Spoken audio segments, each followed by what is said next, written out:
मेरी इस वाली वीडियो पे आप लोगों ने इतना ज़्यादा प्यार दिखाया, उसके लिए बहुत बहुत शुक्रिया। जब मैं इस वीडियो पे आपके प्यारे प्यारे कमेंट्स पढ़ रहा था, उन्हीं कमेंट्स के अंदर मुझे कुछ ऐसे कमेंट्स भी मिले। तब मुझे पता चला कि काफ़ी सारे डाउट्स हैं जो आप लोगों के क्लियर नहीं हुए हैं। तो हर साल की तरह इस साल भी मैं आपको टैक्स पे करना तो सिखाऊंगा ही कि आप इस साल का टैक्स कैसे पे करोगे। उसके साथ साथ मैं आपके इस सारे डाउट्स भी क्लियर करने की कोशिश करूंगा। वीडियो में अंत तक बने रहना ताकि आप कोई भी इंपॉर्टेंट पार्ट मिस ना कर दो। बिना किसी देरी के वीडियो को स्टार्ट करते हैं। सबसे पहले आपको गूगल पर आना है एंड सर्च करना है MCD। उसके बाद ये फर्स्ट वेबसाइट आएगी, इस पे क्लिक कर लेना। ऑल्दो मैंने वेबसाइट का लिंक नीचे डिस्क्रिप्शन में भी दे रखा है, आप उस पर डायरेक्ट क्लिक करके इसी वेबसाइट पर आ जाओगे। वेबसाइट पे आने के बाद आपको ऐड आएगा, इस पे क्रॉस पे क्लिक करके ऐड कट कर देना। अब यहाँ पे राइट हैंड साइड पे दो ऑप्शंस मिल रहे हैं, पे property tax and online services. काफ़ी बार हो सकता है कि आपको पे प्रॉपर्टी टैक्स का ऑप्शन ना मिले, तो उसके अल्टरनेट में आप ऑनलाइन सर्विसेज इस पे क्लिक कर लेना। क्लिक करने के बाद नीचे स्क्रीन पर काफ़ी सारी सर्विसेज शो हो रही होंगी एंड आपको यहाँ पे देखो सेकंड पे ही शो हो रहा है प्रॉपर्टी टैक्स। हो सकता है ये थोड़ा आगे पीछे हो जाए, कभी फोर्थ पे शो हो कभी थर्ड पे हो, बट हमें सिर्फ सर्च करना है प्रॉपर्टी टैक्स। अब आप यहाँ पे डायरेक्ट इस पे क्लिक करके ही वेबसाइट पे जा सकते हो, अदरवाइज आप पे प्रॉपर्टी टैक्स इस पे क्लिक करके भी जा सकते हो। बस डिफरेंस ये है कि अगर आप यहाँ पे क्लिक करोगे तो आपको पे टैक्स सिटीजन लॉगिन इस पे क्लिक करना है। ठीक है, मैं क्लिक कर लेता हूँ। अब यहाँ पे हमें अपना मोबाइल नंबर रजिस्टर करना है। जिनका ऑलरेडी रजिस्टर्ड है उनको दोबारा करने की नीड नहीं है, जिनका रजिस्टर्ड नहीं है वो यहाँ पे रजिस्टर्ड कर लेना। एंड काफ़ी सारे कमेंट्स आते हैं कि अगर हम नया यूपीक आईडी बना रहे हैं बट उससे पहले हमें डाउट है कि पहले से कोई यूपीक आईडी बना हुआ है या नहीं, वो कैसे चेक करें। उसके लिए लेफ्ट साइड पे एक ऑप्शन मिल रहा है सर्च प्रॉपर्टी डिटेल्स, इस पर आप क्लिक करोगे एंड उसके बाद आपको व्यू प्रॉपर्टी डिटेल्स इस पर क्लिक करना है। क्लिक करने के बाद हमारे पास यहाँ पे कुछ ऑप्शंस दिए हुए हैं सर्च करने के लिए एंड यहाँ पे आप owner name, UPIC ID, mobile number, property address, इन चीज़ों को फिल करके चेक कर सकते हो कि एक ऑलरेडी यूपीक आईडी रजिस्टर्ड है या नहीं। एंड यहाँ पे हम ये भी चेक कर सकते हैं कि यूपीक आईडी जो बना हुआ किस मोबाइल नंबर पर रजिस्टर्ड है, बिकॉज हमारे पास यूपीक आईडी होता है बट हमें ये नहीं पता होता किस नंबर पर रजिस्टर्ड है, तो वो भी आप यहाँ पे चेक कर सकते हो। अब मैं आपको एक एग्जाम्पल ये चेक करके दिखाता हूँ मोबाइल नंबर से। मैं यहाँ पे अपना मोबाइल नंबर फिल कर लेता हूँ। उसके बाद ये नीचे कैप्चा दिया हुआ है, सेम एज इट इज़ जो यहाँ पे ब्लैक अल्फ़ाबेट्स और नंबर्स लिखे हैं वो आपको इस कॉलम में फिल करने हैं। उसके बाद सर्च पे क्लिक कर देंगे।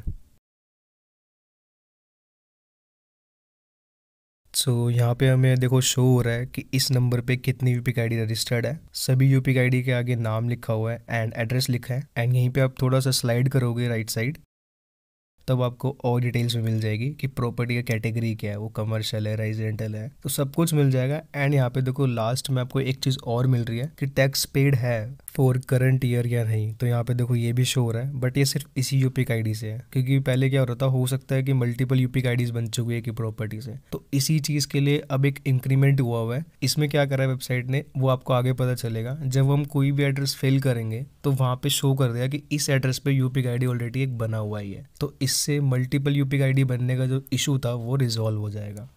चलो वीडियो में आगे बढ़ते हैं। अब आपको वेबसाइट पर रजिस्टर करना है। रजिस्टर सिर्फ वही लोग करेंगे जिन्होंने अभी तक कभी भी मोबाइल नंबर रजिस्टर नहीं करा है, ना ही कोई यूपीक आईडी से टैक्स पेमेंट करी है। ऐसा इसलिए क्योंकि एक ही नंबर से मल्टीपल यूपीक आईडी रजिस्टर हो सकती हैं। अगर आपके पास मल्टीपल प्रॉपर्टीज़ हैं तो आप एक ही नंबर पे उन्हें रजिस्टर कर सकते हो, आपको अलग अलग नंबर रजिस्टर करने की ज़रूरत नहीं है। अब जिनको नंबर रजिस्टर करना है वो साइन अप पे क्लिक करेंगे एंड क्लिक करने के बाद यहाँ पे कुछ डिटेल्स दी हुई है, आपका नाम, मोबाइल नंबर वगैरह, ये आपको भरना है एंड आपको सबमिट पे क्लिक करके नंबर रजिस्टर कर लेना है। मैंने ऑलरेडी कर रखा है इसलिए मैं नंबर रजिस्टर नहीं करता हूँ। चलो अब आगे की प्रोसेस की ओर कंटिन्यू करते हैं। अब यहाँ पे अपना मोबाइल नंबर डाल लेना जो आपने रजिस्टर करा है या फिर आपका ऑलरेडी रजिस्टर्ड है। उसके बाद जनरेट OTP पे क्लिक कर देंगे। क्लिक करने के बाद ओके पे क्लिक करेंगे एंड जो नंबर आपके मोबाइल पर आया है OTP वो आपको यहाँ पे फिल करना है। उसके बाद लॉगिन पे क्लिक कर देना है। लॉगिन करने के बाद यहाँ पे देखो एक प्रॉपर्टी डिटेल्स दिखा दी इसने मेरे को, इस पर लिखा है नो टैक्स ड्यू या आउटस्टैंडिंग टैक्स। ये रेड है, इसका मतलब इस पर टैक्स रहता है अभी, तो इसको भरना है। हो सकता है आपको ऐसा इंटरफेस ना भी दिखे और दिखे भी, ठीक है, तो इसमें कंफ्यूज मत होना। यहाँ पे बस सिंपली आपको नीचे स्क्रॉल करना है। उसके बाद आपको बैक टू ओल्ड डैशबोर्ड इस पर क्लिक कर देना है। वेबसाइट कुछ ऐसे शो होगा। यहाँ पे नीचे जितनी भी यूपीआई आईडी इस नंबर पे रजिस्टर्ड होंगी वो सारी यहाँ पे शो हो जाएंगी। अब नीचे स्क्रॉल करना है। अब यहाँ पे देखो आपको काफी सारे ऑप्शंस मिल रहे हैं, जैसे e change of name request, ये म्यूटेशन के लिए होता है। उसके बाद है register new property, apply for new UPIC, ये दोनों एक ही चीज है। एंड यहाँ पे और भी चीजें दी है, जैसे रिक्वेस्ट फॉर ट्रांसफर यूपिक, ये उन लोगों के लिए जो कमेंट्स करते हैं कि यूपिक आईडी किसी और नंबर पे ट्रांसफर या फिर किसी डीलर से ली थी, उसने अपने नंबर पे पहले बना रखी थी, अब हमें अपने नंबर पे चाहिए, तो इससे आप वो कर सकते हो। सेकंड ऑप्शन है यूपिक मर्जिंग रिक्वेस्ट, ये तब होता है जब मल्टीपल यूपिक आईडीज बन जाती हैं, तब आप दोनों को मर्ज करके एक सिंगल नंबर पे ही अटैच कर सकते हो। अगर इन दोनों के ऊपर भी आपको वीडियो चाहिए तो नीचे कमेंट कर देना, मैं अगली वीडियो इसके ऊपर बना दूंगा। अभी फिलहाल के लिए हम सीखेंगे कि न्यू यूपिक आईडी कैसे रजिस्टर्ड करनी है या फिर न्यू प्रॉपर्टी कैसे रजिस्टर्ड करनी है। जिन लोगों की यूपिक आईडी ऑलरेडी बनी है उन्हें जस्ट इस साल का टैक्स पे करना है, वो वीडियो के इस पार्ट पर जाकर प्रोसेस देख सकते हो। अब यहाँ पे रजिस्टर न्यू प्रॉपर्टी या फिर अप्लाई फॉर न्यू यूपिक किसी पे भी क्लिक कर लो। जैसे कि रजिस्टर न्यू प्रॉपर्टी पे क्लिक करा तो देखो यहाँ पे फिर भी हमें अप्लाई फॉर न्यू यूपिक इस पे क्लिक करना ही पड़ेगा। बात एक ही है, आप किसी पे भी क्लिक कर सकते हो। अप्लाई फॉर न्यू यूपिक इस पे क्लिक करेंगे। क्लिक करने के बाद वेबसाइट कुछ इस तरीके से ओपन हो जाएगी। अब यहाँ पे देखो हमें यहाँ पे डिटेल्स फिल करनी है। सबसे पहले कॉलोनी सिलेक्ट करना है। यहाँ पे आपको जहाँ भी आप रह रहे हो उस एरिया का नाम आपको यहाँ पे फिल कर देना है। उसके बाद एड्रेस डिटेल्स है। सबसे पहले आपको अपना plot number, house number, flat number या जो भी है शॉप नंबर, वो आपको यहाँ पे फिल करना है। उसके बाद अगर कोई फ्लोर है आपके पास खाली, पर्टिकुलर किसी एक सिंगल फ्लोर पे ही आप रहते हो, तो वो आप यहाँ पे सिलेक्ट कर सकते हो। अगर पूरी प्रॉपर्टी या पूरी बिल्डिंग ही आपकी है तो आपको ये सिलेक्ट करने की ज़रूरत नहीं है। उसके बाद पिन कोड फिल कर देंगे। उसके बाद डिक्लेरेशन पे क्लिक करना है, फिर सबमिट पे क्लिक कर देंगे। जैसे कि मैंने बताया था, अगर सेम एड्रेस पे दूसरी कोई यूपीआई आईडी बनी होगी तो वो ऑटोमेटिक वेबसाइट पे शो हो जाती है। जैसे कि हमें यहाँ पे दिख रही है। इससे क्या है, मल्टीपल यूपीआई आईडी जो बन जाती थी वो इशू रिजॉल्व हो गया। अब बिल्डिंग सेम है तो एड्रेस भी सेम होगा, बस फ्लोर जो होते हैं वो सेपरेट होते हैं। तो उस केस में आपको क्या करना है, no UPIC out of these belongs to me, इस पर क्लिक करके आगे प्रोसीड कर लेना। वापसी उसी पेज पे आ गया, सबमिट पे क्लिक करा। क्लिक करने के बाद देखो वेबसाइट ऐसे ओपन हो जाएगा। एंड यहाँ पे देखो आपको लिख के आ गया your request for new UPIC, ये आपका उस प्रॉपर्टी का नया यूपिक नंबर आ गया, ये रजिस्टर्ड हो चुका है।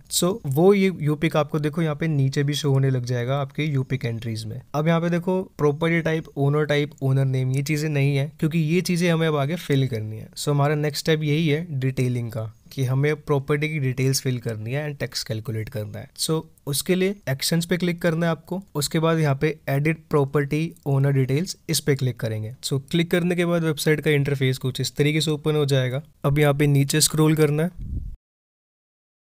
अब यहाँ पे कैटेगराइजेशन करना है। सबसे पहले ओनरशिप कैटेगरी बननी है कि गवर्नमेंट है, इंडिविजुअल है, ऑर्गेनाइजेशन है। ये अपने अकॉर्डिंग फिल कर लेना। उसके बाद ओनरशिप टाइप, ये भी आपको अपने अकॉर्डिंग सेलेक्ट करना है। उसके बाद प्रॉपर्टी कैटेगरी, अब कैटेगरी भी आपको अपने अकॉर्डिंग सेलेक्ट करनी है कि वो खाली जगह है, अगर प्लॉट खाली है पूरा तो वैकेंट सेलेक्ट कर लेना। उसके अलावा स्पोर्ट्स है, रेजिडेंशियल है, पेट्रोल पंप है, जो भी आपकी कैटेगरी फिट होती है वो आपको अपने अकॉर्डिंग यहाँ पे सिलेक्ट करनी है।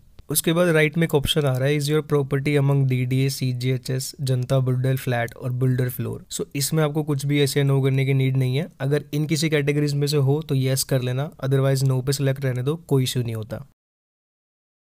अब एड्रेस यहाँ पे देखो ऑलरेडी फिल्ड आ रहा है, क्योंकि जब हमने यूपीआई आईडी रजिस्टर किया था तो उस टाइम हमने एड्रेस फिल किया था, तो वो ऑटोमेटिक यहाँ पे शो हो चुका है। अगर आपको कोई करेक्शन करनी होगी तो आप यहाँ पे अभी कर सकते हो वो।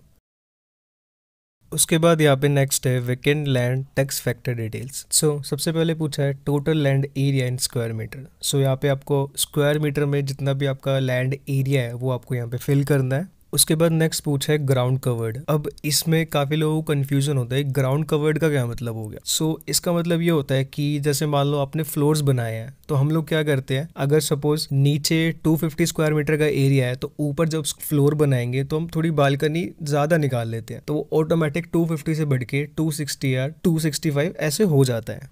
इसलिए पूछा जाता है ग्राउंड कवर्ड कितना है एंड उसके ऊपर जो आपने करा होगा वो कितना एरिया कवर्ड रखा है। इसमें कंफ्यूज मत होना, ग्राउंड कवर्ड में जितना जितना आपका एरिया है लैंड का टोटल उतना ही same as it is fill कर लेना, क्योंकि ज्यादा आप वहाँ पे नहीं बना सकते, जितना उतना ही बनाओगे तो आप same as it is fill करना है यहाँ पे। अब अगर यही मैं इसको कम करके फिल करूंगा तो ये ऑटोमेटिक वैकेंट लैंड में जितना भी मैंने कम भरा है वो ऑटोमेटिक वहाँ पे फिल हो जाएगा। जैसे मैंने 200 करा तो देखो यहाँ पे वैकेंट लैंड में 50 आ गया, तो इतना मतलब मेरा वो एरिया खाली बचा हुआ है। क्योंकि जरूरी नहीं होता ना कि हमारे पास पूरा एरिया है और हम पूरे पे कंस्ट्रक्शन कर रहे हो, कुछ हम खाली भी छोड़ देते हैं। सो इसलिए पूछ रहा था ग्राउंड कवर्ड भी। सो मेरा तो पूरा कंस्ट्रक्शन हो रखी है तो मैं यहाँ पे पूरा फिल कर रहा हूँ। उसके बाद प्रॉपर्टी टाइप, अगेन अब यहाँ पे आपको प्रॉपर्टी टाइप डालना है कि प्रॉपर्टी टाइप क्या है। सो ये सेम आपको अपने अकॉर्डिंग फिल करना है कि रेजिडेंशियल है, जो भी है ये आपको अपने अकॉर्डिंग फिल करना है। अब ये रेजिडेंशियल में काफी सारे ऑप्शंस आ रहे हैं, सो इनमें कंफ्यूज मत होना। आप यहाँ पे कुछ भी सिलेक्ट कर सकते हो, सिर्फ रेजिडेंशियल भी सिलेक्ट कर सकते हो, या फिर आपको रेजिडेंशियल प्लॉटेड सिलेक्ट करना वो भी सिलेक्ट कर सकते हो। अगर आपके डीडी फ्लैट्स है, जनता फ्लैट्स है, तो इसके अकॉर्डिंग आप कुछ भी यहाँ पे सिलेक्ट कर सकते हो, इससे कोई इशू नहीं आता।